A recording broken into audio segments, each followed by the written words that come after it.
Hey, what's going on, everybody? This is actually going to be just part two of how I was kind of saying how Robert Heinlein, the author of Starship Troopers, and to an even extent, I've even talked about how Paul Verhoeven in the film adaptation of Starship Troopers, even though they're very different, regardless, in the book by Robert A. Heinlein, there is something called the Russo-Anglo American Alliance.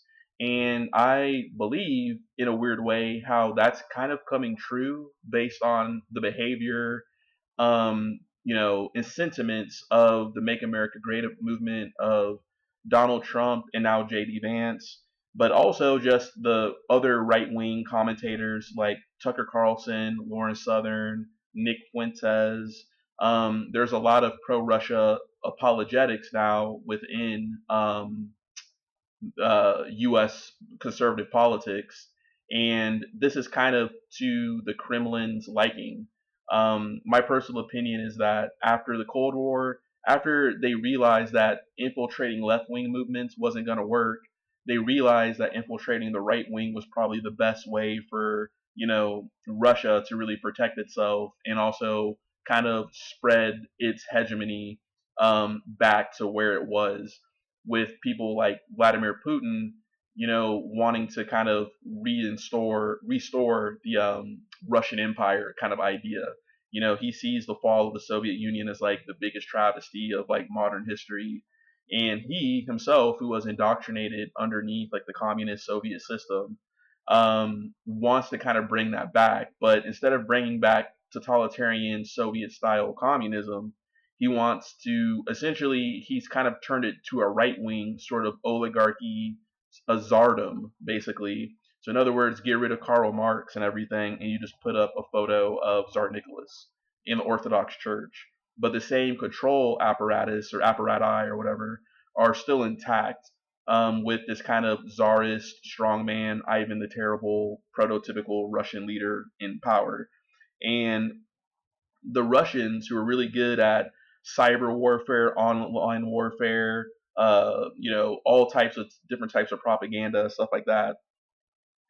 They're very good. They've basically just infiltrated the West, right? They've infiltrated right wing movements, right? They realize that they can kind of shackle up with white supremacist talking points and nationalists or whatever to get the West, Europe, and Americans, Canadians, Australians, what have you, everybody that's considered the West, to get them to kind of go against their own interests by destroying NATO, by getting rid of the European Union, by things of that nature, right? And they use conspiracy theory like George Soros conspiracy. They use the Caligari plan. In other words, racial replacement ideology that's been pushed by people like Tucker Carlson about how they're flooding Europe with like Muslims in order to replace white people and stuff like that, using conspiracy theories to, in other words, invoke a sense of nationalistic racial pride in order to balkanize, destroy NATO and the European Union. So instead of having unity on the European continent, you have disunity that the Russians can kind of pick apart one by one. In other words, it's a lot easier to deal with disorganized people than it is to deal with a unified force. And unfortunately, it seems that the J.D. Vance and Donald Trump, who I think are actually ideologues, particularly J.D. Vance. J.D. Vance, I think, is a dangerous person because he seems like the type of person who, he seems like he's been indoctrinated into this whole sort of worldview, right, or whatnot. I think that he probably had different thoughts, but I think he's kind of been let in on the secret, and now he's kind of like a big proponent of it. Hence his behavior at the conference with Zelensky. But the Republican Party, conservatives, they're all about Russia. Fox News, Tucker Carlson, it goes on and on, right? And I talked about how this is foreshadowed in the book Starship Troopers, written by Robert Heinlein. He himself, kind of a right wing libertarian type figure, who I kind of joke is kind of similar to Joe Rogan. Joe Rogan's kind of philosophy, this kind of syncretic third position, kind of right wing hippie, or left leaning, right wing libertarian sort of thing, right? They're kind of similar to me. Uh, but Heinlein is just an interesting character in himself, and I'll go more into detail about him.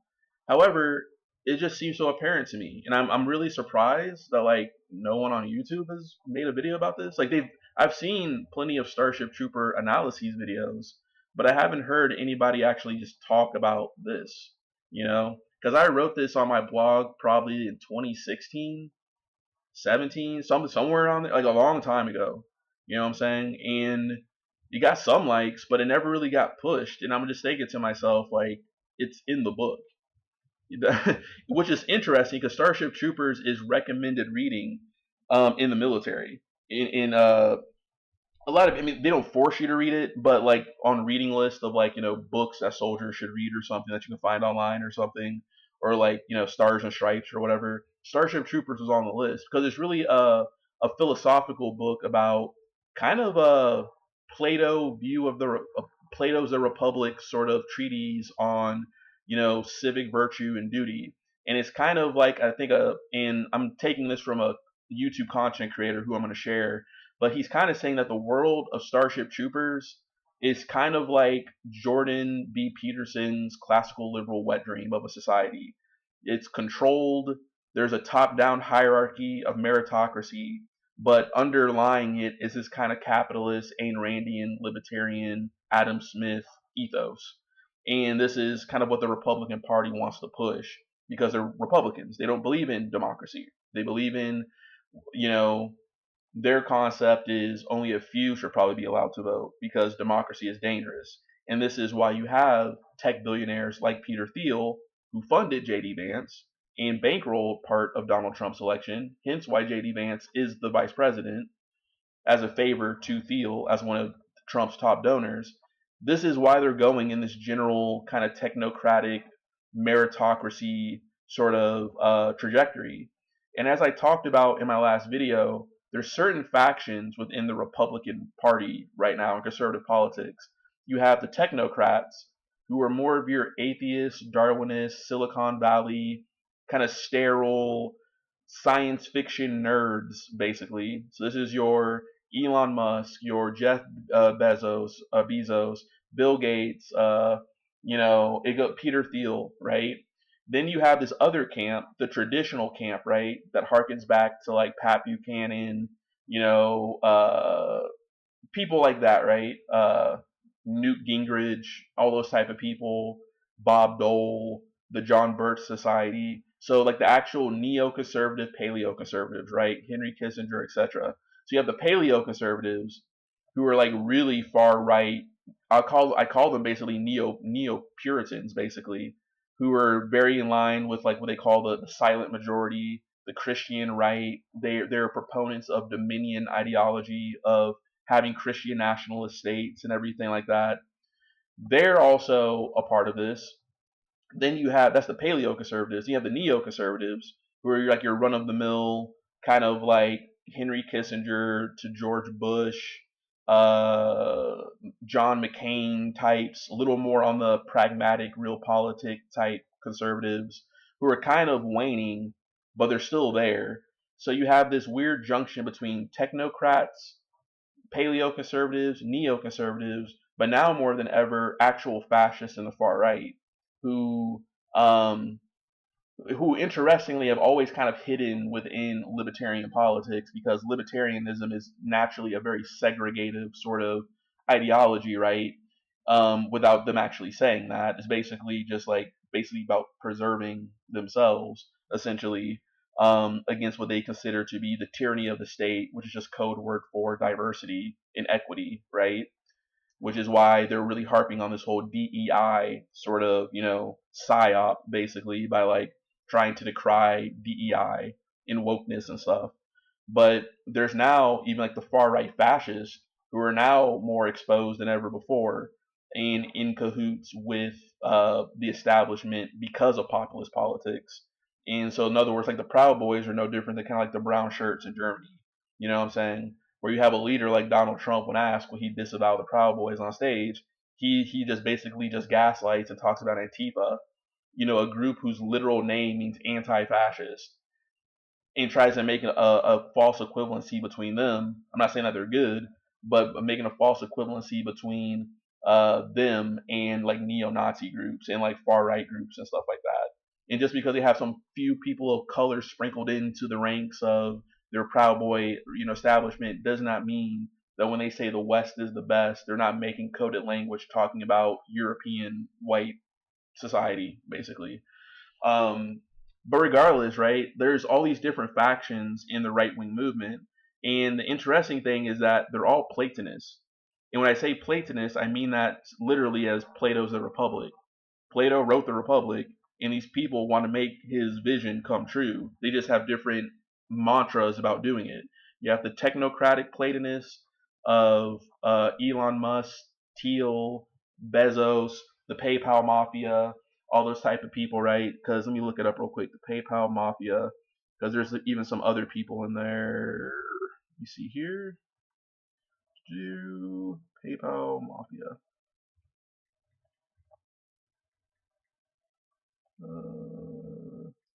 So you got this PayPal mafia who are like the technocrats, and these people include Jawed Karim, Jeremy Stoppelman, Andrew McCormick, Hermal Shah, Luke Nosik, Ken Howry, David Osaks, Peter Thiel, thereby proxy Elon Musk, Keith Raboy, Reid Hoffman, Max Levchin, Roloff Botha, and Russell Simmons. Uh, so very interesting. So you have these type of people. So they're like the PayPal mafia, Silicon Valley nerds, right? And they've been influenced by I think the philosophies of people. I think his name is like Carl Yarvin or something like that. We'll go into more details about him. So you have the technocratic Platonists, and this all is going to feed into what I'm talking about, Starship Troopers. So you have the technocratic Platonists, who are kind of your Darwinist, atheist, transhumanist types, right? Elon Musk, right? Like that's why Elon Musk is kind of out here having babies with all many people as he wants and everything, which is kind of ironic that you would think that Christians would have an issue with that because he's not doing it within the confines of like one church ordained marriage. He's just out here spreading things because he's a natalist. He sees it almost like as a Darwinist imperative for him to procreate, right? Almost kind of like an inverted way of Nazism to a certain extent. It's just like, in other words, he sees himself as spreading his superior genes. You know what I'm saying? More so than having like an active role in every one of these children's lives that he's just out here making, right? So, so that you have the technocrats, right? And they're basically nerds who want to create this kind of brave new world caste system. And they say that it's based off of meritocracy, right? So basically, a caste system based off of meritocracy of the will, right? Which is why you start invoking images of kind of like Friedrich Nietzsche and things like that. How the Nazis kind of plagiarized Nietzsche. In other words, like the Übermensch, the triumph of the will. In other words, there is no metaphysics. There's just materialist struggle in perpetuity, perpetually, right? And therefore, you have to constantly be in struggle and everything like that to triumph, right? This very kind of, you know, Robert E. Howard, Conan the Barbarian. Even though none of these guys are could ever live up to that sort of aesthetic or anything like that. This very almost kind of like, I hate to say it, brutalist, kind of quasi-Nazi, sterile corporate view of the world, basically. Like the weak are just the weak, the strong are the strong, and they feel like they've earned their right to kind of rule us as the wise kings in their version of the Plato Republic, right? So you have the technocrats. Then you switch over to the theocrats, right? Technocrats. Now you have the theocrats on the religious side, and this is your Christian nationalists and everything like that. And jdvance is in between. That's why he's in the role he is, right? He's kind of like the ideological marriage between the theocrats of the evangelical, Catholic, far right, Deus Vult, Opus Dei, Federalist Society type stuff going on, mixed with the Silicon Valley technocrats. And that's why he's number two in command at the behest of people like Peter Thiel and Elon Musk and stuff like that. So he's like an assurance policy to Trump, because Trump is kind of his own cult of personality. He's his own thing, right?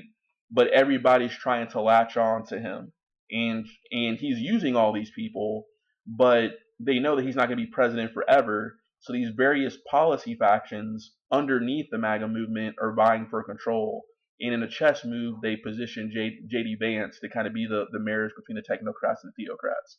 And by proxy, they have the far right underlings that they don't have direct communication with, but through the pipeline of right wing influencers, they're able to give messages and signals to the right wing three percenters, Proud Boys, things like that. It's kind of like the Nazi Party, no different than how industrialists at, Tyson Krupp, Bayer, Pharmaceutical, Daimler, Chrysler, or Ernst Daimler, Mercedes, all the German companies and everything like that, Hinkel, whatever, they were able to basically, they were corporatists working through the Nazi Party in order to get their slave labor and cheap labor and everything like that.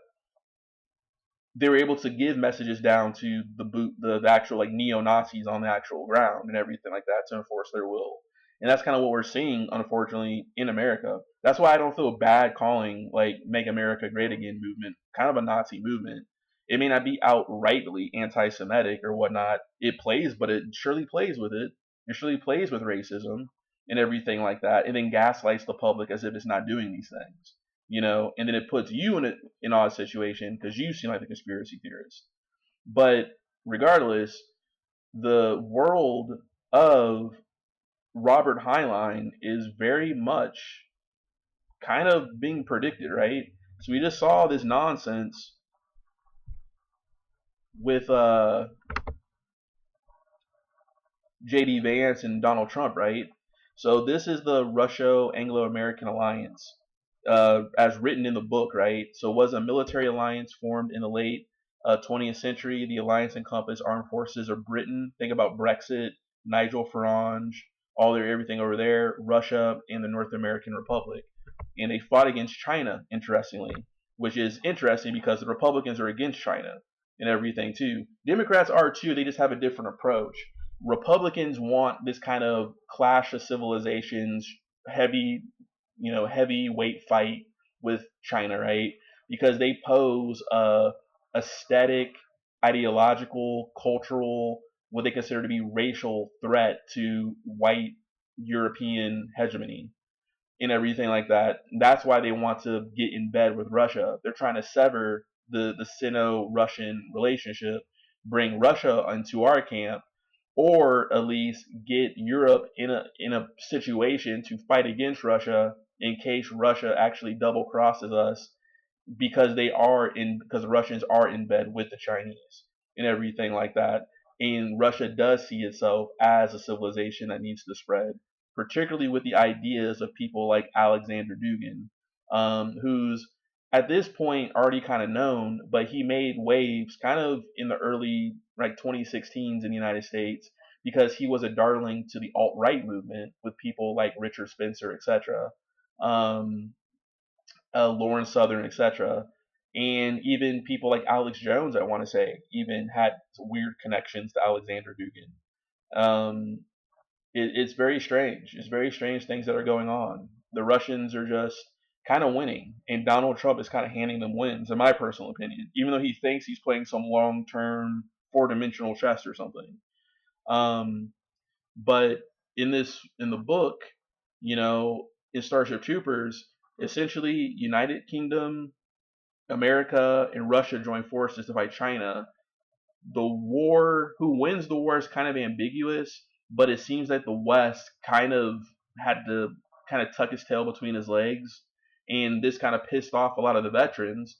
No different than like kind of what happened in like, this is almost like Heinlein slipping in some like even Nazi type stuff, in which like the veterans kind of created like a push or whatnot, like a sort of like coup, essentially to take over the governments of the West and create this meritocratic, militaristic Platonic society, a classical liberal militaristic Platonic society in which the franchise, the right to vote, is only given to those who serve in the military, right?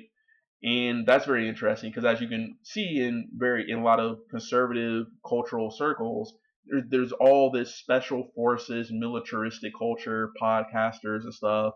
Your Ryan Murphy's, I think his name is, or Sean Murphy or whatever. All these different types of characters, Yoko or whatever his name is. All these type of right wing military figures, all kind of kissing Trump's butt, the Make America Great Again movement's butt, and everything like that. And that has definitely effect on young men who feel lost and everything like that.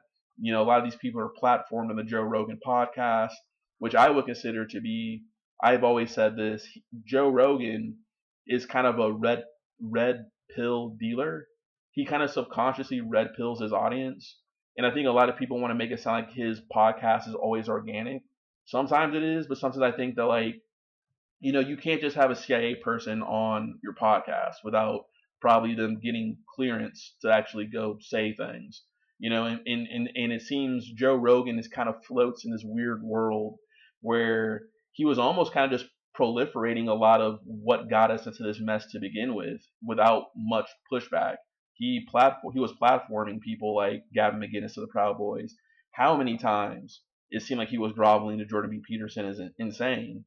You know what I'm saying? Like, Stephen Molyneux was on his podcast. Sam Harris on his podcast. The Weinstein people were on his podcast. And it's one thing to say that you just want to hear their ideas.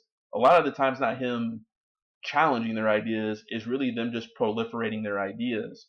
And their ideas all coalesce in, like, you can almost say the collective consciousness, and starts red pilling the audience because they're now predisposed into interpreting messages and signals from a right wing trajectory, which therefore feeds into the larger agenda that I'm talking about right now. And what's ironic is that the right wing alleges that the left does this, when really any accusation that the right wing is making of the left, they're most likely doing themselves.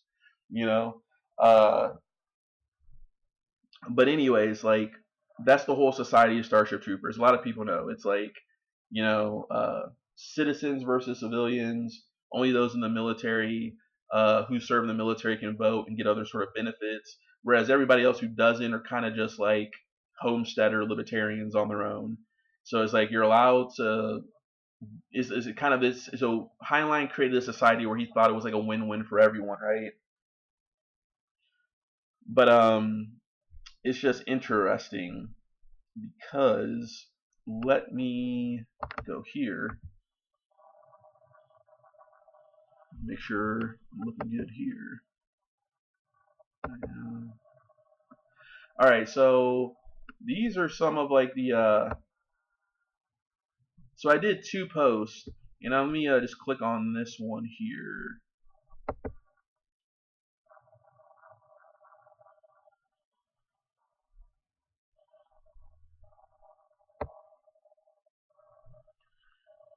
So so this one is actually about Orson Scott Card. So see, there's actually um, two conflicting theses that I kind of discovered through science fiction, and I know that these technocratic nerds read science fiction, which is why I don't think I'm out of the question in bringing this up. So you have Orson Scott Card, who's a controversial figure who says some jacked up stuff. I'm not going to deny that he didn't, and everything like that. However, within his books of the Ender's Game series, he actually presents a countering thesis to this Russo-Anglo-American alliance, in which actually the West unites against Russia and China because Russia was trying to push something called the Second Warsaw Pact, which aligns to the actual real world goals of Vladimir Putin, in which he wants to expand the fallen Soviet state back to its old territorial borders. It sounds delusional, but then again, now look at Ukraine, look at South Ossetia. You know what I'm saying? Like, it's very interesting. So there's the Orson Scott Card theses, which I would say actually is interestingly kind of more in the Democratic vein, even though Orson Scott Card by no means is a Democrat. I'm just saying, like, when it comes to real world geopolitics, his theses that I found is more in alignment with where kind of like Democrats are in never Trumpers are right now.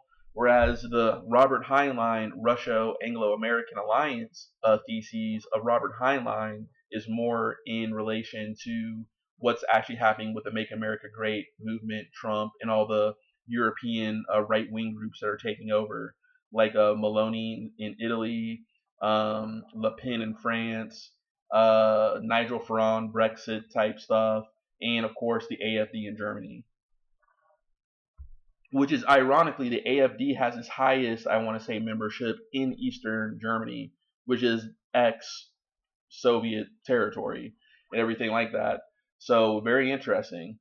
And because the Russians are exploiting the fact that West Germany has so much more money than the East, that a lot of like the issues are kind of in the eastern part of the country.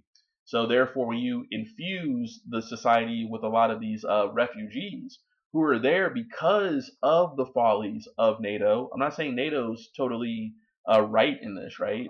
Like NATO kind of helped create these refugees because they were doing strikes in like Libya, right, which totally opened up the trans-African corridor because Gaddafi used to actually control that whole space, but now with that lawlessness and people running for their lives now, you know, you have increases in human trafficking, smuggling, refugees from all over the world trying to go through Libya on boats and sail up into Italy.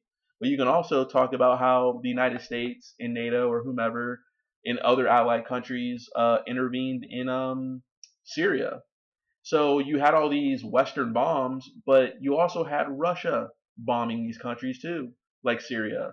So Russia is able to bomb these countries alongside the West, create refugees. The refugees go into Europe, who is already in the midst of a Eurozone economic crisis because of the Greek debt bailouts of like 2008 and all that type of stuff. Irish sovereign debt crisis. Spain had issues. Italy had issues. A lot of countries had issues. So Germany and France had to bail out the eurozone basically. That created a lot of austerity measures. Therefore, people are being furloughed, let off. The European kind of social system that they created was under threat, and you had higher unemployment rates. So when you increase higher unemployment rates and you insert all these refugees, you're going to get nationalism, and this is why you start seeing the rise of the Golden Dawn Party in Greece, the Northern League or the Lombard League or something in Italy or whatnot, the AFD in Germany, the National Party, National Front or something up to that effect in France. And Russia is laughing all the way to the bank because not only did they create these refugees and put themselves onto the international stage again by intervening on behalf of the Assad regime when the Americans were about to actually send their naval destroyers to go take care of the Assad regime. Russia's not only able to basically party crash and insert themselves on the national stage, they're creating the refugees that are going to Europe, creating, I'm not blaming the immigrants, but participating in the kind of social unrest of Europe. But the Europes are able to use psychological warfare operations to basically blame it all on the West, George Soros, the Jews, etc., which increases more right wing stuff, therefore leading to the situation we have right now. And now, with Putin having invaded Ukraine, and now Donald Trump, because he's trying to rush a peace deal on the auspices that he's trying to create world peace and prevent World War III, even though he's really just trying to placate his own ego and resume by forcing an agreement, no matter how short sighted or flawed it may be. This is why Donald Trump is trying to rush this sort of peace deal with Putin, right? It's crazy. And like I said, I think this all feeds into what I consider to be mimicking or mirroring, whether even people like Donald Trump are smart enough to even understand this, of the Russo-Anglo-American alliance. And I truly feel that because this was recommended reading on certain military lists, that some of the military right wingers that are behind the Trump, factions, right, probably read this book and are in agreement with it and everything. That I wouldn't be surprised if like Michael Flynn read this book in his early in his early career in the 80s, you know, just kind of bored and reading it and be like, huh, maybe they have a point. And now that's kind of a part of, that's just one iota of, the larger pro-Russian grooming process going on. And then you mix that with the scientific nerds, the technocrats who probably read this book, and now they're trying to make it happen. Like, it seems like it's very plausible that what I'm saying is true. And even if it's not consciously true, it's hauntingly true in how the book mirrors reality. So that's kind of what I'm saying. But I wrote this a long time ago, right? And I said the chaos magic war. That's, I can go into details about why I said that, because chaos magic, and I'm not trying to sound crazy here, is a form of psychological warfare. It's a form of, it sounds like you're talking about mysticism and magic or something, but really I'm talking about Discordian philosophy. And Discordian philosophy is kind of the philosophy of promoting nonsense in in a way to kind of reshape reality to your liking. And that's what, in chaos magic as an ideology, is something that the Russians were actually using. Or you can almost say that chaos magic is essentially postmodern warfare. And postmodern warfare is essentially fourth dimensional warfare, which is essentially psychological warfare.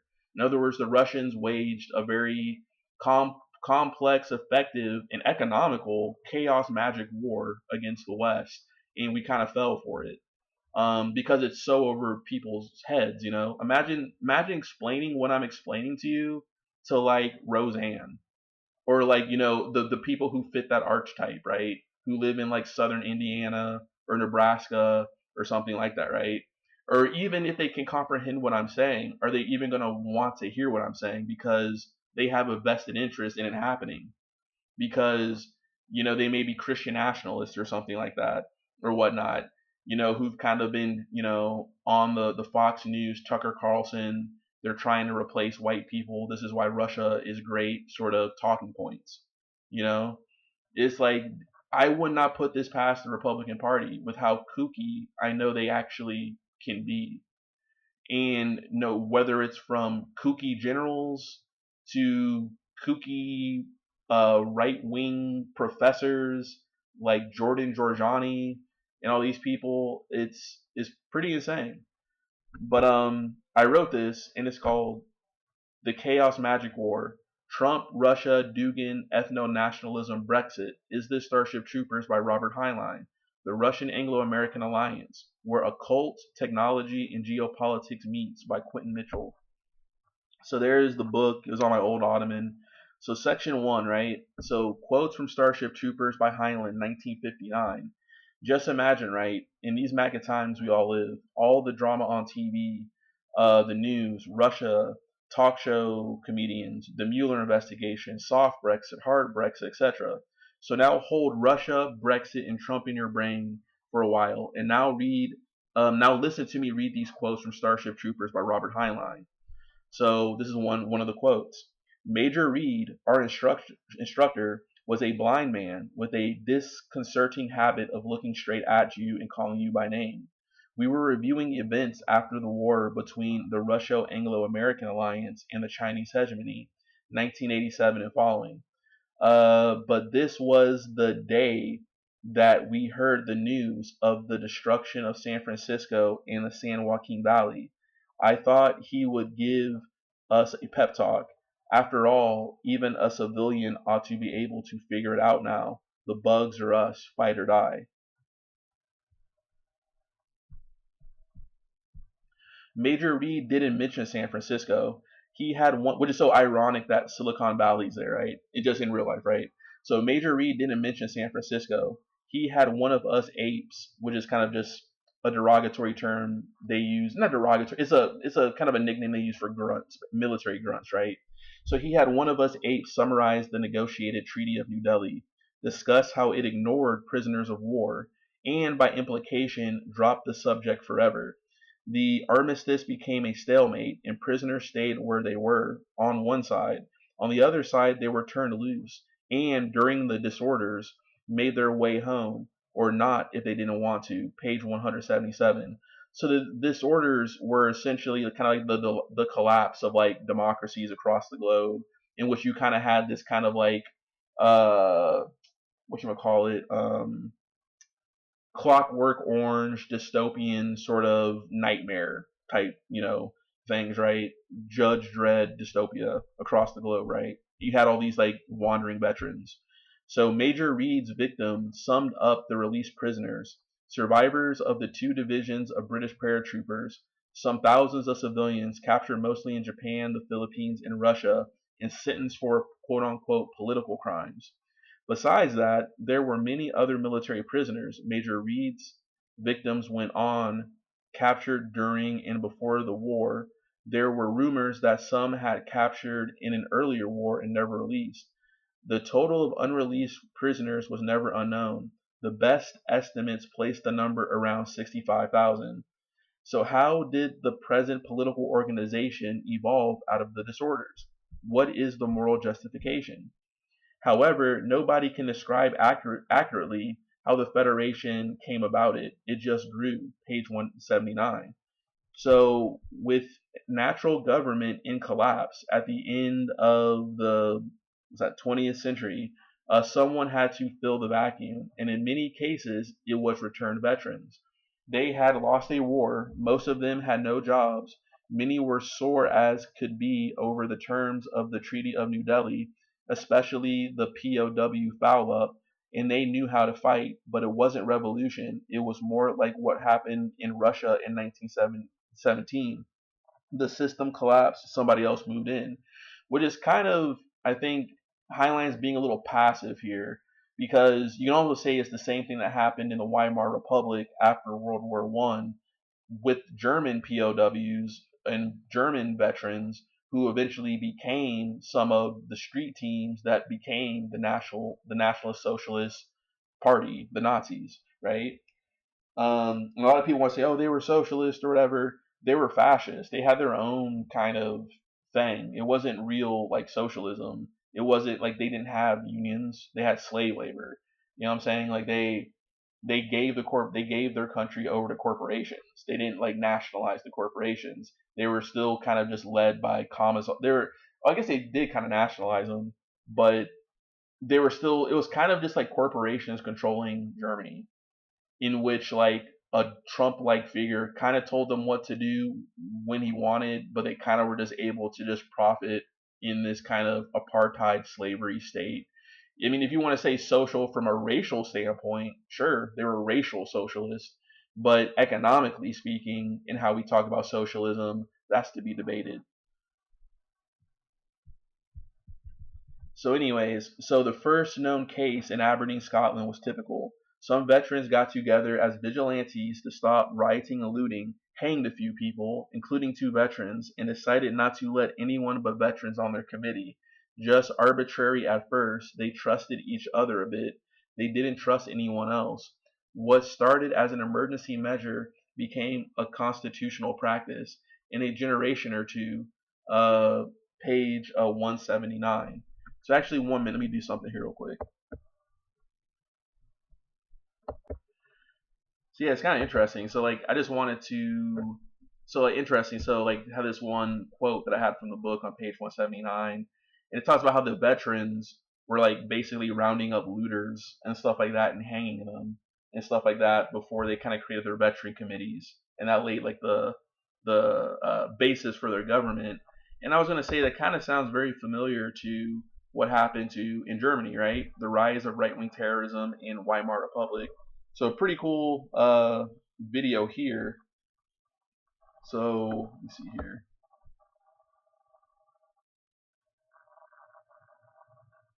Right? And you always hear this a lot, right? In conservative circles about how liberals are kind of like the Weimar Republic, and society is collapsing or whatnot, and how weak men make tough times, and how strong men make good times, type of thing, right? So kind of this justification for like militaristic masculinity, and everything, right? So it kind of reminds me of these things here. So let me see here.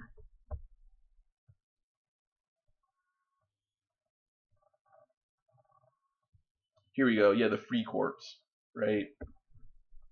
So it's kind of like they had this kind of like Free Corps situation kind of going on, right? So that's very interesting. Let's see what we got here.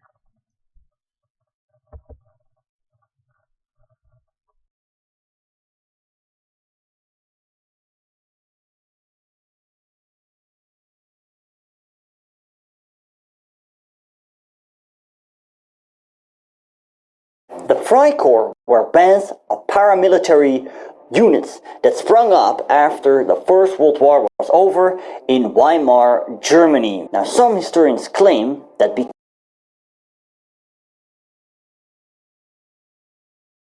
because of their right-wing ideology, these Freikorps laid the foundation for National Socialism. So, who were they? Where did they come from? What did they war? Where did they fight? All these questions will be answered in this video, because in this video we're going to look at a very interesting army formation of the past. I'm talking about the Freikorps. Hey, welcome back to the channel and welcome to another episode of Formation, the series where I discuss army formations of the past. If you find it interesting, please consider subscribing. Do not forget to hit the notification bell. To determine the origin of the Freikorps, we need to go back to the spring of 1918. The First World War was still going on and Germany was in dire straits. Well, to be honest, actually not only the German armies, also the French and the British armies were exhausted. However, the Germans gained a new enemy, the Americans, that poured into France. So the Germans could no longer play the waiting game. It was now or never, it was all or nothing. So in March 1918, the Germans unleashed the Spring Offensive. However, initially successful, it soon grinded to a halt, and the German armies were pushed back by the Allies in the 100 Days Offensive. After the Battle of Amiens, August 1918, the German army commander spoke of the Black Day of the German army, and from that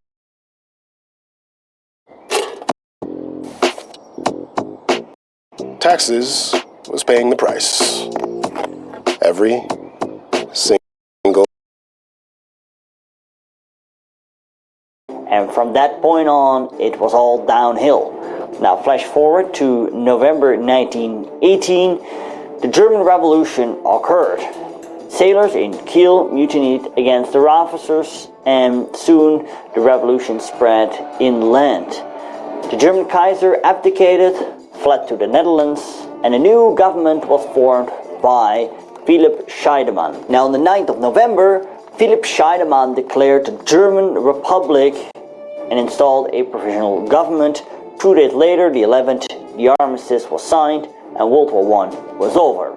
The violence, however, was not over. Communist sympathizers that were inspired by the Russian Revolution now filled the army barracks with red flags. They took over and caused mob violence. Apart from internal threats, there were also external threats for Germany, because now new nations were created. Czechoslovakia, Poland was reborn, and these countries demanded territory that previously had belonged to Germany. German army leaders were conservative and nationalistic, and they wanted to preserve Germany. Now, mid-December 1918, German General George MAGA came with the idea of the Freikorps and recruited men from his own division. Soon, other German army commanders around Berlin took the same initiative. According to historian Robert Gerward, the name Freikorps was a name coined during the anti-Napoleonic Wars of Liberation, when German volunteers, spurred on by Prussia's military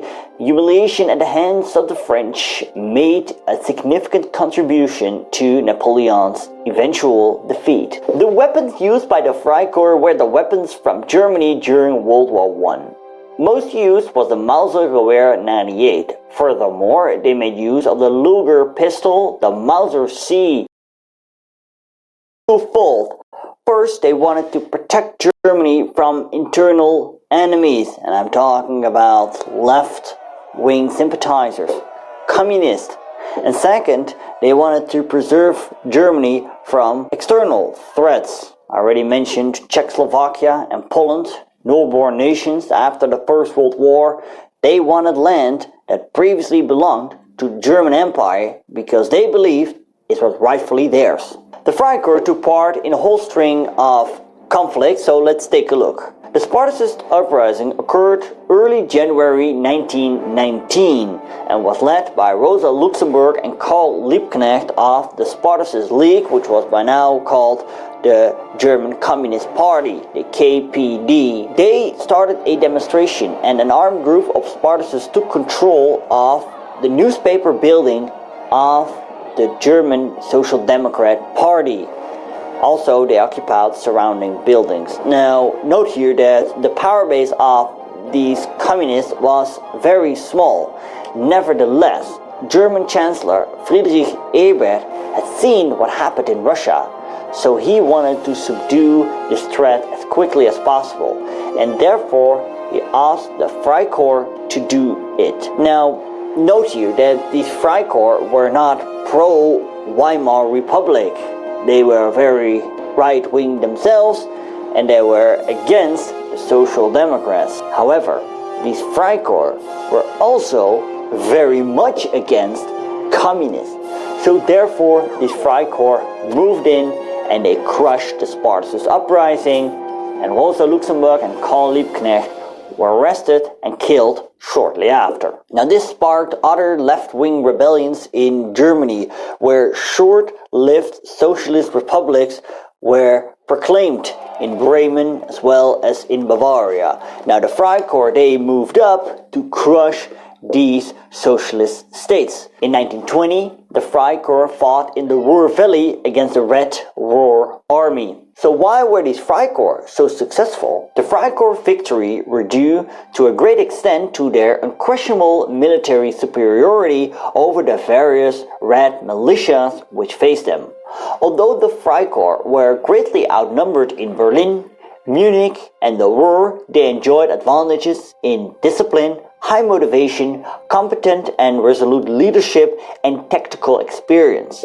They won even though most of these operations involved street fighting, for which the Imperial Army was not trained. Their opponents often broke when confronted by the acid tests of an energetic and well-organized assault. Now, as mentioned before, the Freikorps did not crush these communist rebellion out of sympathy for the Weimar government, and this became painfully clear in 1920 when the Kapp Putsch occurred. Now, the Kapp Putsch was a right-wing coup attempt. According to the Treaty of Versailles, the German army had to be shrunk to only 100,000 men. Now, this meant that these Freikorps had to be disbanded, and Marine Brigade Erhard resisted against this and marched to Berlin. There, they tried to hold power. Yet the workers of Berlin turned out to be loyal to the Weimar government, and they went into a strike. So, therefore, in Berlin, there was no running water, no electricity, and no transport. In other words, Berlin was down and the Kapp Putsch was done for. A couple of years later, 1923, Adolf Hitler tried to gain power in Munich, what was known as the Bierkeller Putsch. This putsch also failed. I'm done spending an obscene amount of money on takeout every week. Done. I'm getting back on track with Factor. Fresh, never frozen meals are prepared by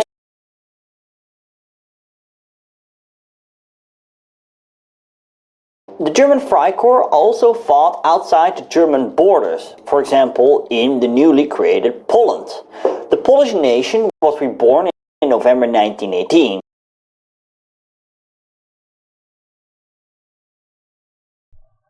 So I just wanted to play that. So it kind of gives you a little more detail, a little bit like it's kind of similar, like what Heinlein's talking about is very similar to kind of what these Freikorps were kind of doing, right? So let me see here.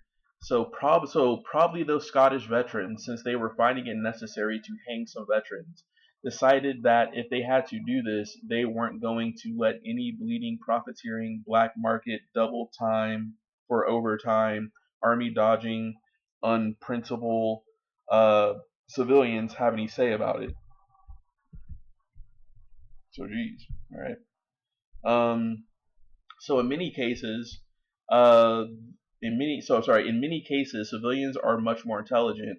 This was the sliver of justification underlying the attempted coup d'état just before the Treaty of New Delhi, the so-called revolt of scientists. So let the intelligent elite run things, and you'll have utopia. It fell flat on its foolish face, of course.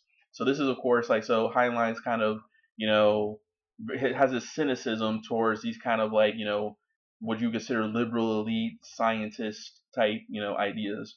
So because the pursuit of science, despite its social benefits, is itself not a social virtue, its practitioners can be men so self-centered as it to be lacking in social responsibility. So this is kind of how, let's just be real, Republicans feel about people like Dr. Fauci, who is so ironic because Donald Trump actually put Dr. Fauci into power. So such a alliance with Russia, objectively speaking, so this is me talking, seems kind of fine, or seems fine, but the real issue is that the anti-democratic realities coming from Putin and Trump, but particularly Putin's grip on power and the ideology that seems to be coming from Aleksandr Dugin's National Bolshevik Party. So there's also this underlying sense from the Kremlin that they are the quote unquote third Rome, robbed of their proper place in history and thus willing to use force to firmly supplant themselves at the top of the world stage. There doesn't seem to be enough personal rights or freedoms of speech in Russia to justify a bond. Yet people to people, I have no issue with Russian people. From the surface, it might sound fine, but in real life, we have to understand that Russia is close to China and also lesser known with Israel. So the reality, the reality actually seems more akin to the speculation done by Orson Scott Card in Shadow of the Hegemon, speaking to the theoretical Second Warsaw Pact and Sino-Russian alliance, which thus reflects the real-life Belt and Road Initiative or the New Silk Road Project.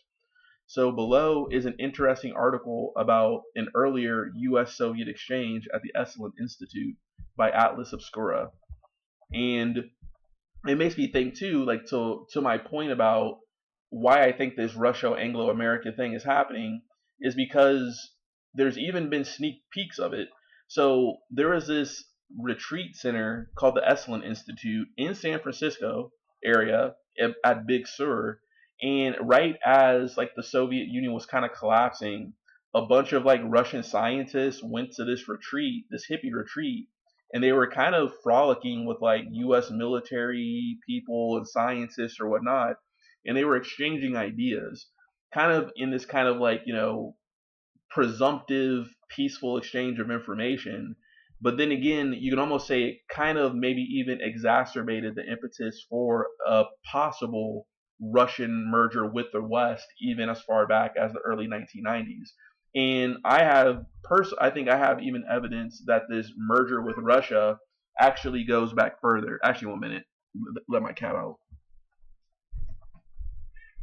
There you go.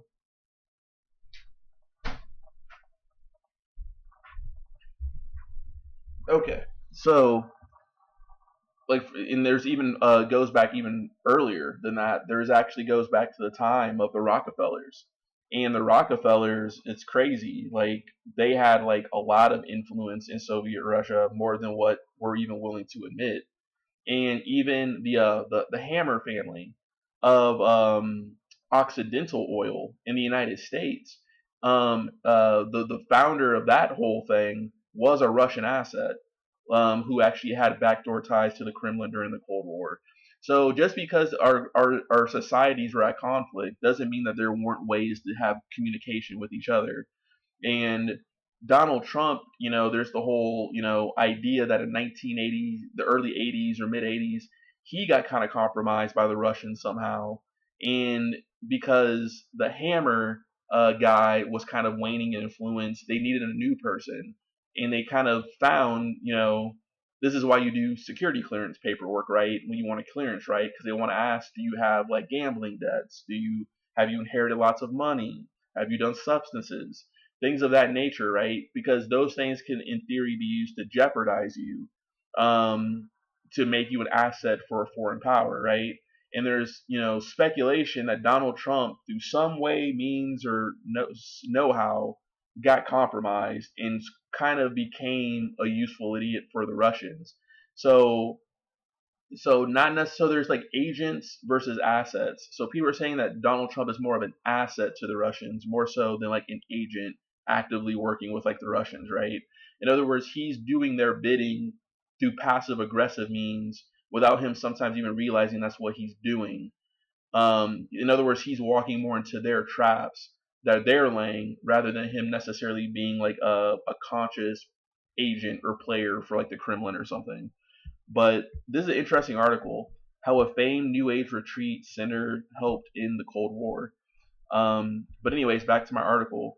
So side notes, the revolts of scientists within the book of Starship Troopers is supposed to be a jab at liberalism, or rather liberalism in the leftist sense. So the scientists are essentially the technocratic elites and Ivy Tower intelligentsia, and they try to create a type of Huxleyan, as in Aldous and Julian Huxley Fabian socialist society, but it failed, and then the veterans swept in to create a civilian or citizen meritocracy. These sorts of utopian societies have been lampooned by right-wing conservatives as a means of undermining any sort of socialist or liberal. I hate saying the word liberal because actually conservatives are liberals. Like liberal is a very broad term, but liberal in the way how we kind of use it in our modern lexicon and discourse of kind of insinuating more left-wing, in favor of right-wing, Eurocentric, patriarchal, libertarian ideas. People may insinuate that the world depicted in the film A Clockwork Orange would be the type of world created by these scientists, right? So I'm not advocating for this. Actually, on Instagram, as a veteran myself, I saw a post by another, veteran, and they were supporting this Starship Troopers citizen versus civilian style of government. I commented to one guy who was like a young soldier and said, "Are you sure that'd be such a good idea?" He commented that Sargon of Akkad had posted a video and he liked it. I watched the video and it was good at first in his analysis of Plato's The Republic and how the constitutions of liberal democracies have to be protected by those willing to die for it. Yet at the end, he took a to be expected right wing bias turn. Like most Starship Troopers analysis, such as that of Sargon of Akkad or also Roger Ager, who he doesn't seem like he's a right wing guy, but sometimes I notice in some of his analyses, I would kind of say he's kind of adjacent to it a little bit or a little sympathetic to it, but that's another subject. So these other documentaries, right? So it is largely coming from a right wing esque classical liberal white male perspective, which is not a crime, and I'm not trying to be racist towards anyone. So I know the moment that a person says that, people throw their hands up and get all offended. But Sargon specifically argues it from a type of Darwinist support for classical liberalism, or analysis on the film is coming from a surface level analysis of the film without really comparing it to what's going on in the real world, and which is what I'm kind of doing in this video.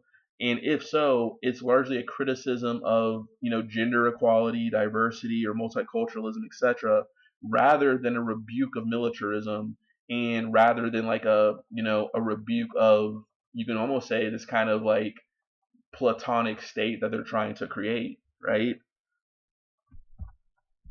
So, for example, the democratic shift of increased numbers of Hispanics in the United States, largely due to free trade and globalism, I can admit is kind of oddly represented in a passive way in the film adaptation by Paul Verhoeven.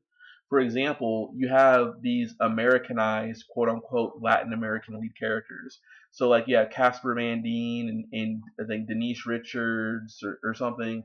You have a lot of these different type of people, and they're just like whitewashed characters, right? And Paul Verhoeven did that on purpose. He selected these kind of Beverly Hills 90210 kind of soap opera looking characters, but they're all Argentinian in the movie adaptation, which is very interesting because in the book Johnny Juan Rico is actually Filipino.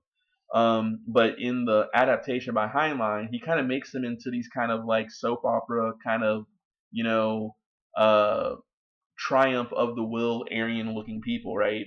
And I think he kind of, and I think how I interpret that, if I were to have done an analysis video countering Sargon of Akkad and Roger Ager and other people like that who made similar videos, is that that's a passive aggressive way of talking about globalization. In other words, how the monoculture of Americanism, in which whiteness is still like the top position, kind of spreads itself across the globe, right? But also, I think that he chose Buenos Aires as the main location as kind of a jab to poke fun at the true fact that Nazi rat lines actually went into Buenos Aires. And like you had Nazis like shacking up with Perón and a lot of like war criminals hiding out there or whatnot. And like, Latin America has this weird relationship with Eurofascism or whatnot. And a lot of like Nazi war criminal escapees. So I think that like not only is like Paul Verhoeven's selection of these people a nod to like the monoculture effects of free trade and capitalist globalism, is also a nod to the Eurocentric Nazi type ideals that kind of fled into Chile and Argentina and Paraguay and Bolivia. You had Joseph Mengele was supposedly in South America. You had Klaus Barbie, the Butcher of Leon, in Bolivia, helping cocaine cartels. True story. Like you had a lot of like weird stuff going on. You had the Colonia Dignidad scandal, which was like this weird German-ran retreat in Chile that was known for like child abuse, but it was also used as like a torture center for Augusto Pinochet. Like a lot of weird stuff, and like the guy who ran it was like a Nazi war criminal, but also a pedophile on the run or something. Like a lot of crazy stuff about Latin America and like Nazis on the run, right? That's kind of canon and conspiracy theory, like history culture, right? Chasing Hitler, all that type of stuff on History Channel, right? It's like pop culture at this point. But also this film touches on odd transhuman elements, such as remote viewing through the character of Carl Jenkins, portrayed by the actor Neil Patrick Harris, which was actually studied in real life. Yes, it is kooky, but the Department of Defense in the USA, with Project Stargate, the Soviet Union, and universities such as Duke University, and at Princeton University with the PAIR Lab, also known as the Princeton Engineering Anomalies Research Lab, with the latter having received funding from Lawrence Rockefeller, have studied paranormal activities. And this is where you start having a cross juncture that I say between the kook, what I call the kook right wing. So you have these kook conservatives, because there's this weird cross juncture between like paranormal stuff and like conservative conspiracy theory culture and like militaristic people, and like it's like this weird Cold War occult paranoia thing that was like in the closet of like Cold War era Republican politics that nobody talked about. For example, like Ronald Reagan had like an actual zodiac reader that he would consult, as he was like fighting communism or something. Which is true. He literally had a person who was like a star reader that him and his wife would consult and actually like make decisions and like schedule meetings based upon her like star astral projections and stuff, right? But anyways, I personally believe that Paul Verhoeven, director, and Edward Neumeier, the screenwriter, who also I think did RoboCop, were showing examples of kooky real-life esoteric studies done in World War II, such as the Nazi SS, the Thule Society, and the Ahnenerbe, but later in the Cold War by the Soviet Union and the USA. Yet the main theme that most pick up on in the film is I pick up on the film is the false flag attack on Buenos Aires, real life home of Juan Perón, a noted Nazi collaborator. So the film opens with a shot of a lunar missile system that destroys asteroids which were supposedly sent by Earth's enemies, the arachnids. Yet Buenos Aires is possibly attacked by the same system to justify the war. In real life, how many U.S. wars were started from supposed attacks on ships or whatever, right? The Lusitania, World War One, Spanish-American War got started that way. There's always some sort of attack on us that justifies us getting in. And even though we may not pull the trigger ourselves, we kind of know that it's coming, it seems, but we need justification to get into these conflicts. I'm not saying that's the case about everything. I'm not trying to be too conspiracy theory minded, but like, like I said, the Lusitania, was it the Zimmerman notes or something? Uh, Spanish American War got started somehow that way with like a boat being exploded, even though some people were saying that it may have been an accident. Um, the Gulf of Tonkin incident, ironically, interestingly, in which was it Jim Morrison's dad was the commander or something, right? Like so, which is common knowledge. I'm not being like, oh, I'm saying something new there, but in the movie of Starship Troopers, if you watch it, like you'll notice that opening scene, and it's like this turret gun, blasting away like a little meteorite or something, which is kind of goofy because it's just like you're just making smaller little meteorites and asteroids. And it makes me think that, knowing like how cynical Paul Verhoeven is, I really think that's what he meant. Because if you remember, if you watch the movie, in the opening scenes they talk about like actually, I can probably just play it for you real quick. All right, let me play something for you real quick.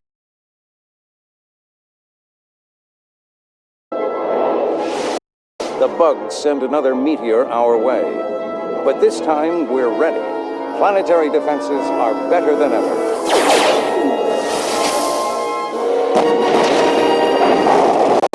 Klendathu, source of the bug meteor attacks, orbits a twin star system whose brutal gravitational forces produce an unlimited supply of bug meteorites in the form of this asteroid belt.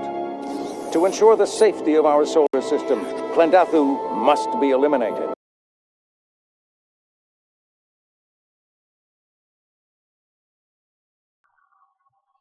So that's so interesting, right? So like I paused it real quick. So like here we are on Earth. There's the Klendathu, like that's the planet that the bugs live at. See how far that is away from where we are? You know what I'm saying? It doesn't make any logical sense, right? So you're telling me that humans can travel faster than the speed of light to get to them, but you're trying to tell me that bugs can send asteroids faster than the speed of light to get to us? And nobody ever talks about that in any of these analyses videos. You know what I'm saying? Like, it doesn't make any sense. So therefore, like I'm saying, I think that Paul Verhoeven was basically saying that the humans preemptively destroyed our own city to justify the Platonic state, the Platonist state that they live in, the world government, this veteran kind of society. They had to justify it with perpetual war, basically. And so they had to create this issue in which they actually were colonizing the bug star system and everything like that, right? So that's just a very interesting thing that you just don't really, you know, uh, hear in a lot of these analyses, right? But anyways, that's some nerd stuff there. So back to my article. So, in the analysis by Rob Ager of collative learning and the separate one done by Sargon of Akkad, but more so Sargon, since Ager seems objective in his film analysis, there is a type of Jordan B. Peterson plea for classical liberalism and hierarchies, a sort of a very amoral survival of the fit through unfettered capitalism viewpoint, but dolled up with the imagery of classical Greek nude statues, insinuating the perfection within Western logos. A very proud boy, West is the best mentality.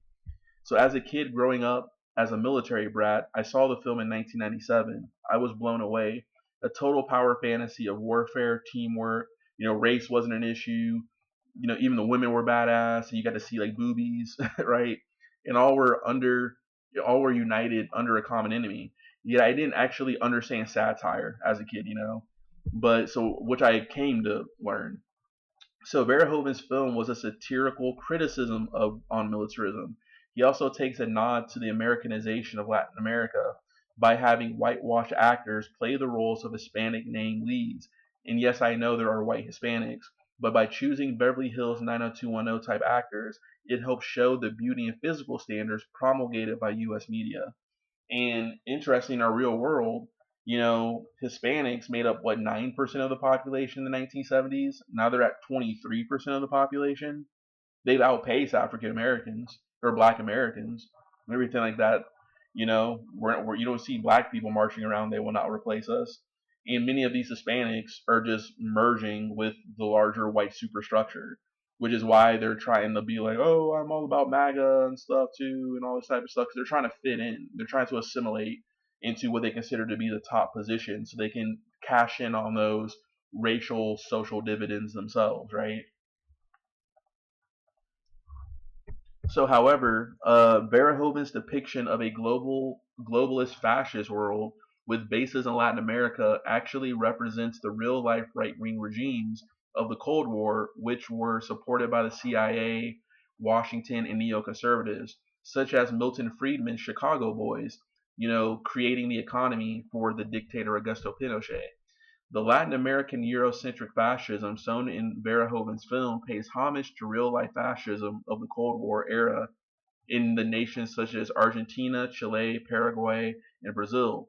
These places were known as havens for Nazi war criminals via rat lines, escape routes, and real-life operations such as Operation Odessa.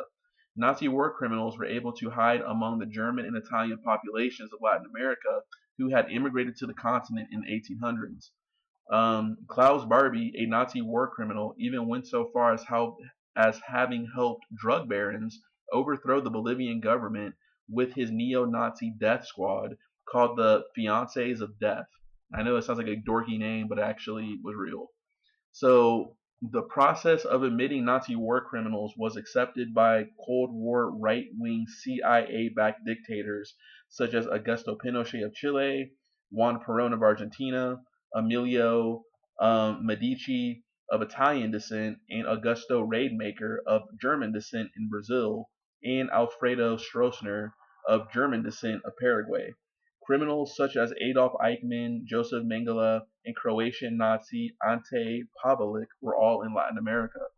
If you add Jair Bolsonaro to Brazil with his right-wing politics to this of MAGA, Brexit, and Dugin's Putin Russia idea, then it does seem to loosely relate to Heinlein's book and Verhoeven's film.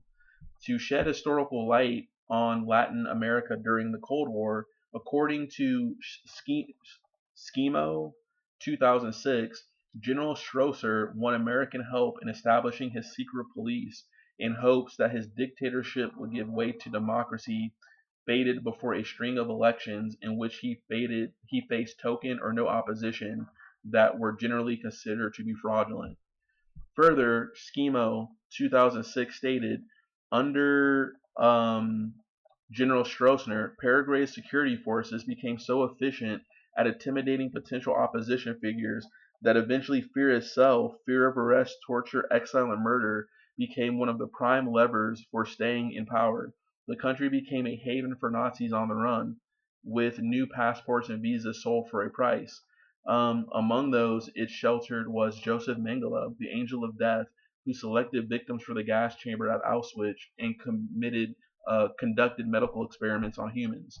Lastly, Schemo 2006 stated, but General Stroessner surprised the political pundits and held on through 7 successful elections marked by rigged voting. In time, he became the prototype of a new crop of South American dictators friendly to American interests. Backed by the United States, military rulers later seized power in Brazil, Chile, Argentina, Uruguay, and Bolivia. Security forces in these countries worked closely together, formalizing their cooperation in a joint intelligence plan called Operation Condor. So this is really me summarizing some notes I had. I wish I put in one central spot. The actual Johnny Rico in the novel by Heinlein is actually Filipino, which in real life was actually in American territory and housed the real-life Luzon Air Force Base. So Section 2, where technology, transhumanism, occult, corporations, military Hollywood, liberalism, and conservatism meet. I know that's a mouthful. So this section is in part inspired by what I call the Dyer theses of Jay Dyer of Jay's Analysis. I am not a subscriber to his site, but I do enjoy some of his videos, but I don't personally care for the right wing Alex Jones vibes I get. I'm simply there for information. Yet as far as summarizing books, I do respect him in this right, and he does seem to have a level of humanism in mind when reading books relating to the control aspects of globalism and corporatism. If I had to explain the Dyer theses, he's explaining the occult-based ideology underneath both the general idea of democracy as seen through the Masonic Illuminist revolutions, for example, the rise of banking houses after usury laws were abolished, and the rise of the merchant classes over the aristocracy, the French Revolution, the American Revolution, etc., and how occult esoteric thought under the Enlightenment went to inspire concepts such as Darwinism and Newtonian atomism, which once put together turns everything into what he would consider to be a malleable, soulless base material, which can be evolved through an alchemical process, most notably our version of magic, which is the scientific method. So I know we're kind of getting a little deep here. So Darwinism and atomism essentially reduced the human aspects of spirit or soul and turned everything into materialism, and this led, according to Dyer, to the atheistic nihilistic movements under totalitarian communism, fascism, and even the liberal capitalist democracy. So the thesis even goes further by explaining that this occult Darwinian Newton atomist view to reality is essentially the basis of the complexes we see, such as the relationship between corporations, military, and science without having a sense of humanity, the Rand Corporation quantification, seeing people as bots and cubes, game theory, but also our notions of transhumanism. Transhumanism is both technological in nature, but also occultic in nature, since it's about merging things and transcending to a type of higher stage of consciousness or evolution, which is interesting. What the Elon Musk, Peter Thiels want, they want this kind of technocratic state of transhumanists, basically, right? But the right wing gaslights people by saying it's the left wing doing it, when really it's these tech guys doing it. That's why there's this policy faction between the Bannons and the Thiels through the paleo neocon theocrats, the theocratic Platonists versus the technocratic Platonists. But Vance is positioned to take over for Trump to balance those two parties.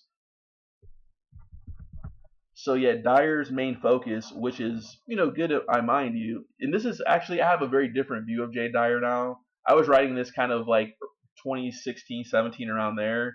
I think that Jay Dyer is actually kind of a part of the problem, but I give respect where respect is given. So even though I don't agree with like his core outlook on the world, and I think that in many ways he is kind of like an apologist for Russia, which I don't agree with. I think that some of his analyses are correct. It's just I don't agree with his conclusion. Um, so yet Jay Dyer's main focus, which is good, I mind you, is mainly on the West and the USA. But history proves that also Russian ideology was involved in these quote unquote evolutionary alchemy transcendental movements, particularly the Russian cosmism movement. I find it suspicious that for such a smart, well-read person, that Dyer never touches on the Russian card with equal and partial analysis, and I suspect it is largely because he converted to Orthodoxy, so his bias is naturally more anti-Western, pro-Russian, and with him being admittedly associated with Rand Paul and being a follower of Alex Jones, he is naturally suspicious of the left. And I actually think that I wouldn't be surprised if jdvance has watched Jay Dyer videos, and that's why he's kind of this weird. He even talks about how he kind of was in some weird internet spaces and how that influenced his worldview. I wouldn't be surprised if like JD Vance's behavior when dealing with Zelensky I wouldn't be surprised if Vance is an apologist for Russia based off of the fact that he's a theocratic bro, because Jay Dyer is also a theocratic bro. In other words, he's a part of the theocratic movement. He's a part of. He doesn't believe in a separation of church and state. And that's similarly to what the type of movements that people like JD Vance want. right? So I would not be surprised if jdvance does not know Jay Dyer in some way. So it is hard to believe that someone like Dyer, entirely when they push this "it's all rigged" idea, notably by summarizing books such as Tragedy and Hope by Carol Quigley, but now all of a sudden start choosing sides, particularly a side that for an American is an American and is of a regime, in other words, the Russians, that have shown aggression, even if some cases there is basis out of self-defense. Note, I have no ill will towards Russian people. This isn't about people on the streets or everyday people and their families, but the people in power, and we have to be equal in our assessments of power no matter where it comes from, right? So I wrote this back in 2016. However, I've shifted my positions just to being adamantly hardcore on my position in supporting America and the West against Russia. You know what I'm saying? In other words, peace is good, but peace at what expense? And I think that how Donald Trump is making it happen by not blaming the Russians for anything, even in a figurative sense, is the wrong way to go about dealing with Russia.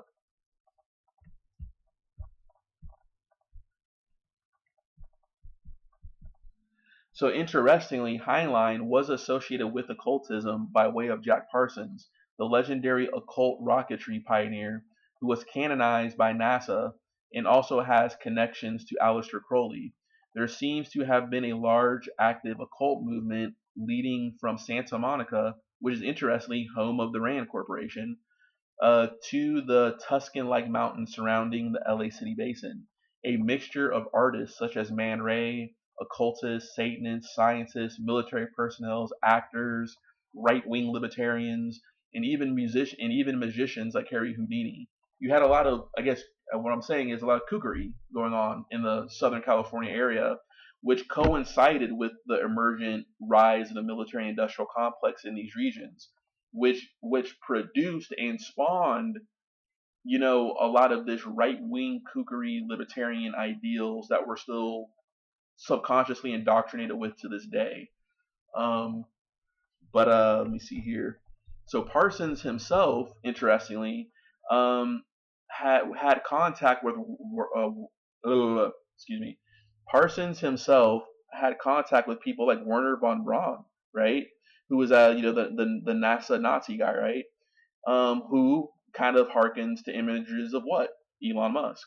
But also the lesser known Russian cosmicist Konstantin Tioslavsky. So as we can see, there is an intellectual connection between West and East regarding technology, but also through esoteric elements. Considering that chaos magic or sex magic were in parts, actually, let me go here. Let me see here. Nah, actually, go here. So let me see here. So skip that part. So the agenda seems to be the goal of bringing upon self-directed evolution by using notions such as alchemy as an analogy, but in certain circles this is literal, to bring upon alchemical change or evolution by creating chaos through dialectics and explosion. In other words, only mixing yin and yang, only to merge those dialectics, those opposing forces, weed out the weak, and then rebuild a new order, thus a new paradigm. So science, transhumanism, and automation as an analogy are borderline modern manifestations of magic to these type of people, right? There's the possibility that there's people in these fields who do have some sort of occultic exoteric view. So in other words, when they're performing an experiment, they're actually performing a kind of like something equivalent to a ritual. So also from a communication and pragmatic perspective, occultism, theosophy, esoteric thought is essentially a part of the basis of what we consider to be psychological warfare.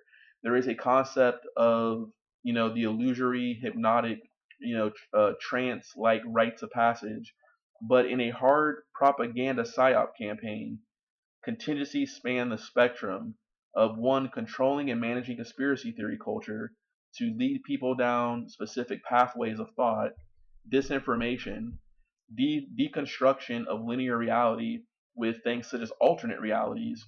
For example, think of the racial superiority origin stories or even ancient alien theories, right?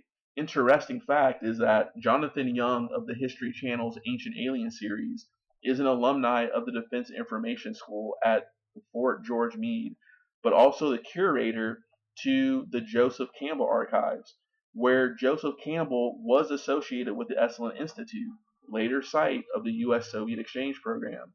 And also, Joseph Campbell, with this whole notion of like archetypes and everything like that, can arguably be seen as Jordan B. Peterson kind of ripping him off a little bit with kind of his Jungian archetype type stuff that he kind of promotes. And arguably the type of system that Jordan B. Peterson wants is a kind of Starship Troopers, Platonic, romanticized Greco-Roman society where he's the Socrates or Plato. So, but then also psychological warfare are memes.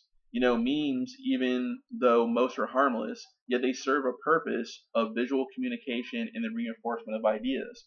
So before you think I'm crazy, remember, so there was, let me do something here real quick.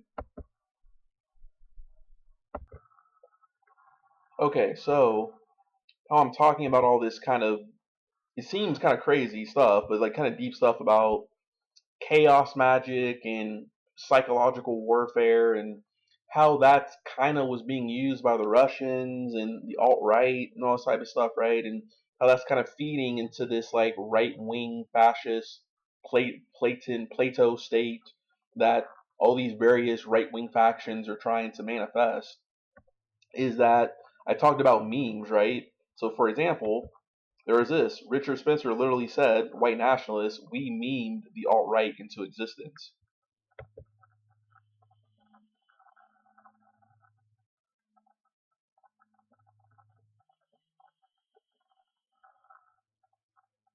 I mean, if someone told me 2 years ago that we would be here, that we'd have these new words, that, I mean, I think alt-right was beat out as the word of the year by Post-truthiness. Post-truthiness. But it just... Oh, thanks.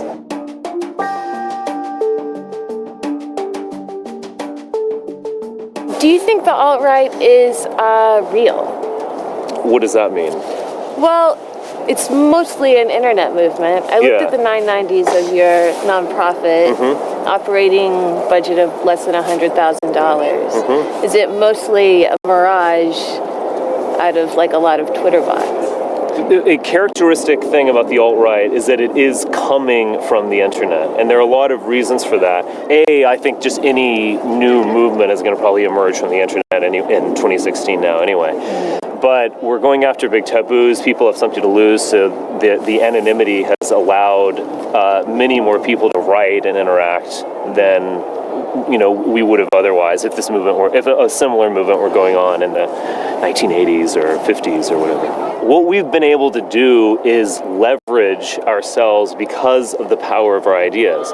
So everything you just said, I could flip around and say, yes, you're right.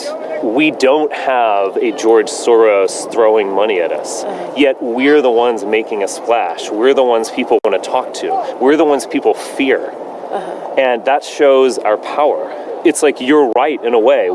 There's no single institution that has a building like the Heritage Foundation or that receives, 8-figure donations from these big patrons. We will get there. But the fact that we make a huge splash, the fact that everyone wants to talk to us and learn about us, just shows our power. Well, but maybe everyone wants to talk to you because you're flashy and you tweet pictures of ovens at people and you figured out how to manipulate journalists' fixation on Twitter. That just seems to be saying what I said, just you're using your little kind of snarky words like tweet pictures with ovens or whatever. Yeah. But it's they want to see us because we're flashy. That means we understand PR. We understand how to talk and manipulate journalists. I guess I'm doing that to you right now, and you're yes. I mean, we have bold ideas that are out of the mainstream. And they're just inherently exciting, and this is going to keep going. Even if Donald Trump lost, I think this interest would have kept going. But now that he's won, I mean, it's going to be huge. We're never going back. If I were a liberal, maybe what would make me so disappointed is that my ideology is so just stale and lame that it's become a joke. If you want to talk about something, like, I think we're just all individuals and like everyone's great and we should have like more rights and like whatever. That is the stupidest shit I've ever heard in my life. That offends no one. Effectively, you could say that to the President of the United States. You could say that to anyone else. You're not challenging anything. You could say that to a financial bank. You could say that to the federal government. You could say that to the U.S. military, and they are not going to disagree with you. And that shows how utterly fucking lame it is. Why? Because it is old. At one point, that actually challenged the system. At this point, that liberalism and just goofball rights, will individuals talk, that is the system's ideology. You're not speaking truth to power, right? You are like, that is power speaking. Do you ever feel like 10,000 neckbeards are living vicariously through you?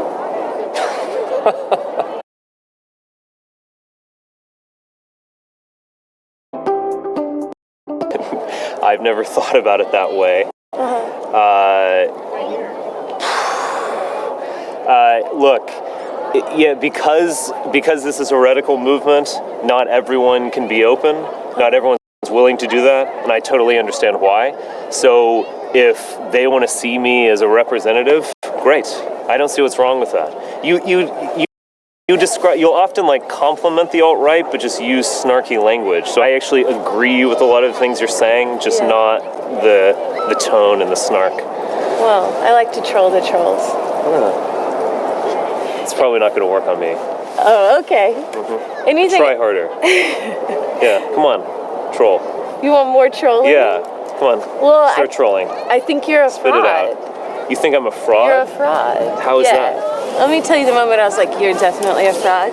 It was when you fancy yourself as an intellectual, right? But during that press conference, you mentioned the Daily Stormer, which has absolutely no pretense of intellectualism. It's pure thuggishness from behind a computer, just swastikas and the most vile depictions of African Americans possible. I actually didn't mention the Daily Stormer, but roared. I actually didn't mention the Daily Stormer. The crowd cheered. Well, then one of the journalists did. Okay. And they cheered, right? They're just as happy to hear about Andrew Anglin as they were to hear about Nishi or whatever it is you want to name drop, right? Like, that's the driving force, is cruelty and hate, not some, like, highfalutin, like, philosophy. Okay, so that makes me a fraud. How? I don't even understand. I mean, it's just like people can have different interests. People can also just support, some guys who are in the movement. Yeah.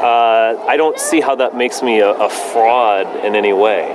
You are exploiting hatred that has always been around and will always be around. And you've repackaged it and you've become the face of it. Okay. Look, I was doing this for a long time. I mean, relatively speaking, I'm under the age of 40. Yeah. There are a lot of other people who we've been developing these ideas for a long time. The idea that we got in this to exploit people, or, for what? Just for making money or something? I mean, I don't... Fame. And fame? Yeah. See, I think what you're basically describing something that I would agree with. Again, you're just describing it in your like snarky tone. Yeah. I would never say that Richard Spencer has, through rational argumentation, convinced millions of Americans to vote for Donald Trump, or created the alt-right through rational. I've convinced each and every person. I am riding a wave too. We're all riding a wave. This social change that we're experiencing, and it is collective, and we feel it. I want to get these ideas out in the world. Do I have my own personal career ambitions? Yeah, sure. I bet you do too. but it's like it's about exploiting something. It's about seeing that there's a big change and seeing how you can take advantage of it to further your goals, to further your career, great. But it's always done idealistically. You can criticize me in all sorts of ways. You can totally disagree with everything I think. That's fine. But the idea that I don't do this for idealistic reasons, I just think is totally off base. And I think you know that too. No. You kind of like say vague things like you're a fraud. What am I? Who am I defrauding? Well, I mean, I think a core concept in the alt-right sort of defines how fake it is, which is the idea of meme magic. Yeah. Right. You meme things into reality. Yeah. I don't know. Do you really think that it's real? Yes. Do you have Steve Vance here? Can you call him on the phone? No.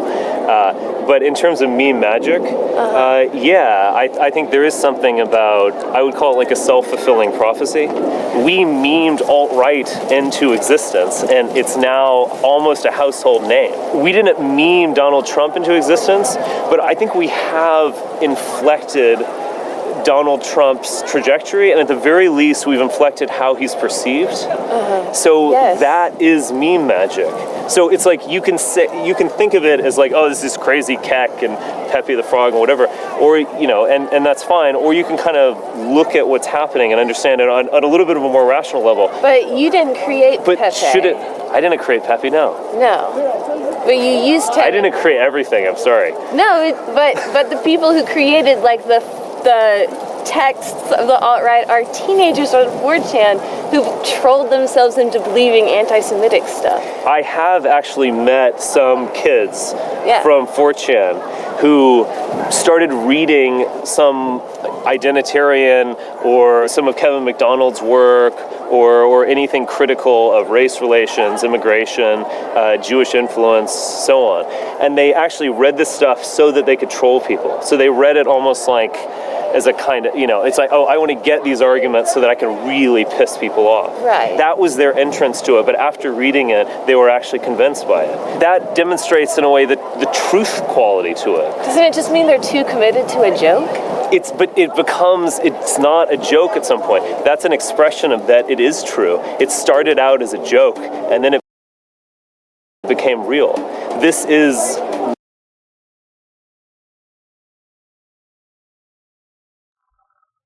So yeah, I just wanted to kind of play that a little bit about like Richard Spencer of the alt-right, white supremacists, basically talking about meme magic, right? So I'm not crazy when I say these things and everything too. It's other words looking at like, the mindset mentality of seeing science and communications and all this type of stuff almost through an occultic, dark alchemy to a certain extent is what like some of these people, ironically, in right-wing politics were doing and everything like that. And I think this relates to my overarching Starship Troopers theses about the West merging with Russia, which you can say is alchemical in and of itself. But then also the very occult ideas of people like Aleksandr Dugin and his influence on Putin and his influence on the Western and American alt-right movements and everything too. So there's that. Let me do something here real quick.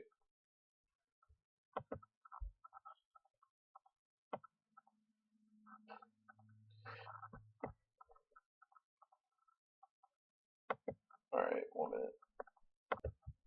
Okay, so I just want to play a video about chaos magic, right?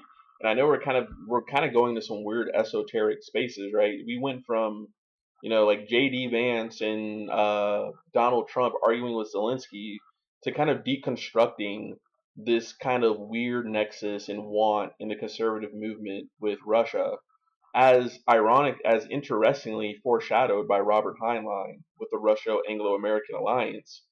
And what's interesting is that you can almost say that there's almost an occultic alchemical basis for this merger, and that's not me saying it. This is what the alt-right saying. This is what it's just very interesting.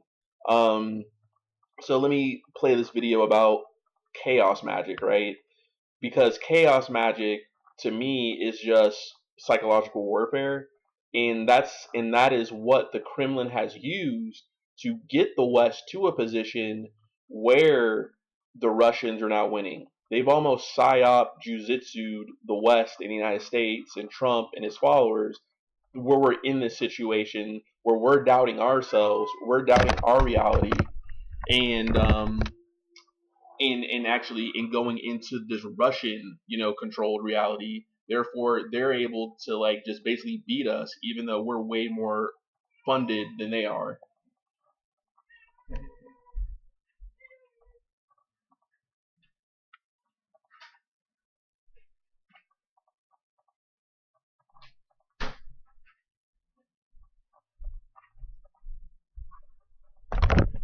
So I just want to play this real quick.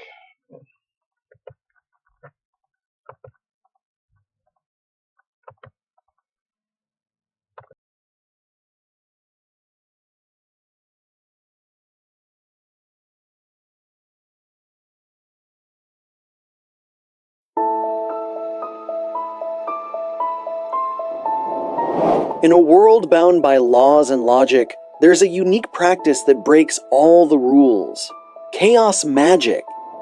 In this video,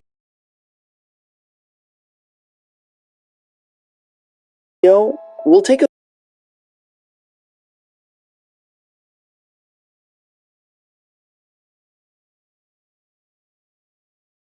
a closer look at the secrets of chaos magic, how it works, and why it's so controversial.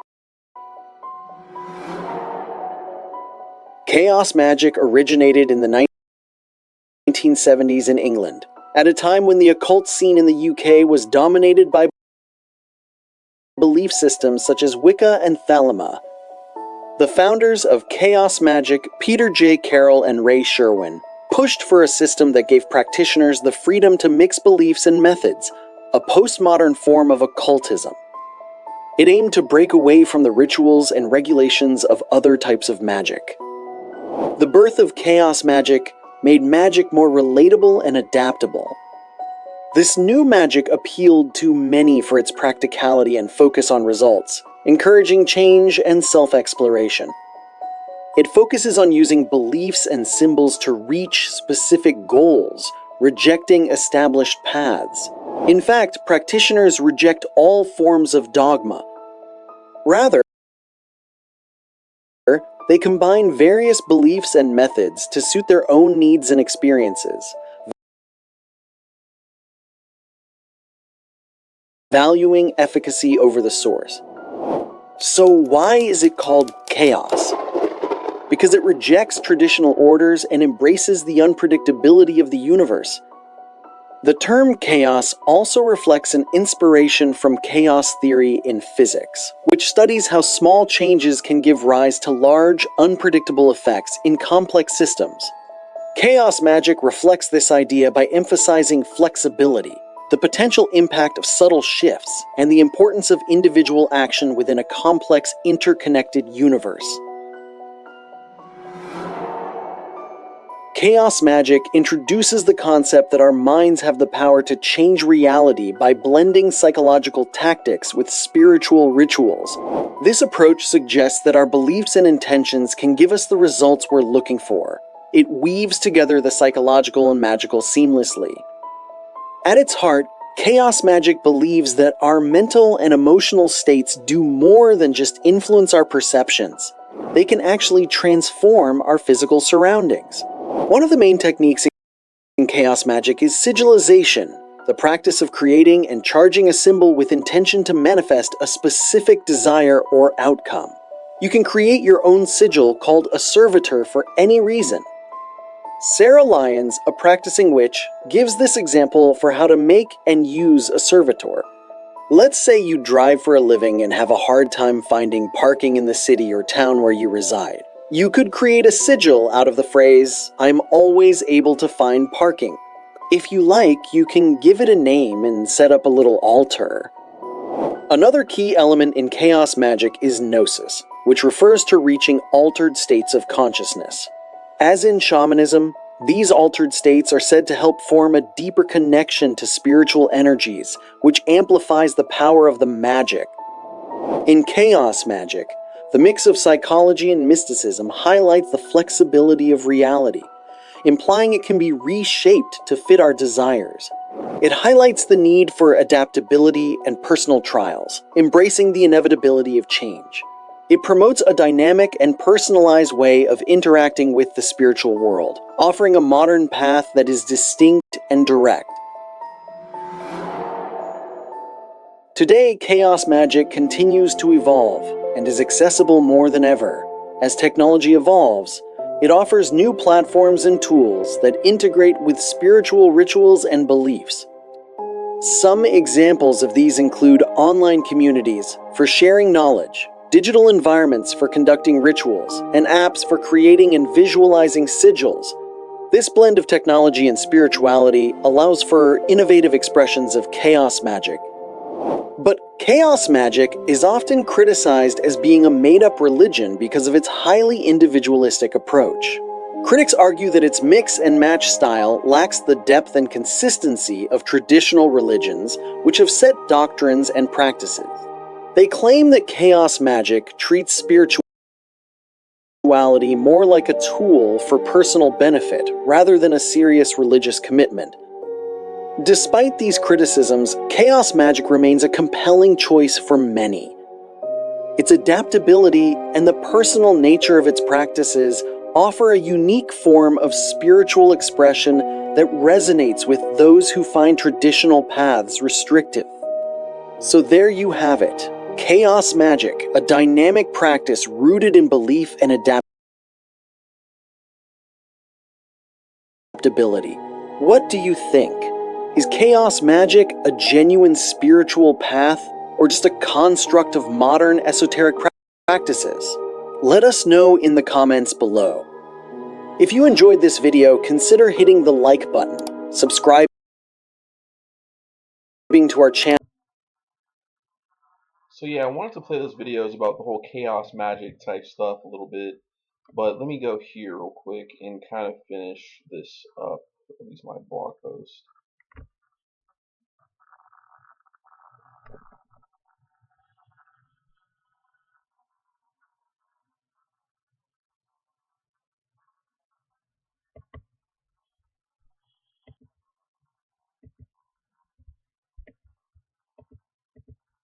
Okay, so let me see here. So this is just that. So let me skip down here. So actually no. So let me just read this. So an interesting fact is that the concept of the meme, which can be used in psychological warfare, was first coined by Darwin evolution proponent Richard Dawkins, but the basis of these ideas were created in the times of Charles Darwin and T.H. Huxley, grandfather of Julian Huxley and the proponent of transhumanism, and Aldous Huxley, the author of A Brave New World. Since Darwin's theory of evolution is based on a chemical mutation, an adaptive viewpoint, and memes are in essence linguistic or communication manifestations or catalysts of the process of evolution, then it can be said that performing alchemy on the body and through linguistics/psychology, one can actually self-direct evolve a given species.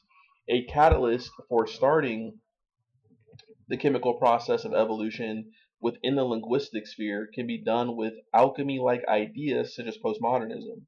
Postmodernism, as far as communication and linguistic goes, deals with the simulation and simulacrum, or the inability to distinguish between the original and what is replicated, but also the recycling of ideas and promulgation of ideas, often through mediums such as mass communication. Further, postmodernism is related to the process of deconstruction, which breaks down objects, including history. Thus, a meme, as far as its effects within the evolutionary process, can be used to break down notions, to reinsert new ones, and then replicated and recycle those notions through mass dissemination. Memes effectively chemical breakdown preconceived notions in order to reinsert new ones and thus prep the mind for an actual physical transition. The art of memetics can be viewed in a practical, pragmatic sense, but also from an occultic wizardry alchemical viewpoint. So Robert Heinlein was an interesting guy, and I'm not sure if it were in a good way. So let me see here. So let me go here. So treat the following notes, tropes, bullet points, and think about it. It's really me working out pathways in my mind, and if you read it, I think it will reveal a interconnection that most wouldn't even think about. For example, Robert Heinlein, Universal Basic Income, the Social Credit, Upton Sinclair, Socialism, plus right-wing libertarian, Jack Parsons, L. Ron Hubbard, the La Mañana Literary Society, Isaac Asimov, Arthur C. Clarke, Libertarians, Marxists, Dialectics, The Occult, Aleister Crowley, Dilemma, who was a heroin addict and a possible child abuser, George Hodel. Let me see here. Actually, I'm not gonna even go into all that type of stuff there. Yeah, I said I kind of went into the weeds a little bit here, but yeah, it gets deep there. But I'll probably I need to clean this up really. But regardless, I was just flowing at this time. But like I said, I think there is like a link between what's going on with the Trump administration and what's going on with Russia, and they're trying to merge. And it reminds me of what's happening with uh whatchamacallit. It's similar to Robert Heinlein's Starship Troopers. So this video, very long, but I'm just gonna end it right there, and more to come. All right, thank you. All right, bye.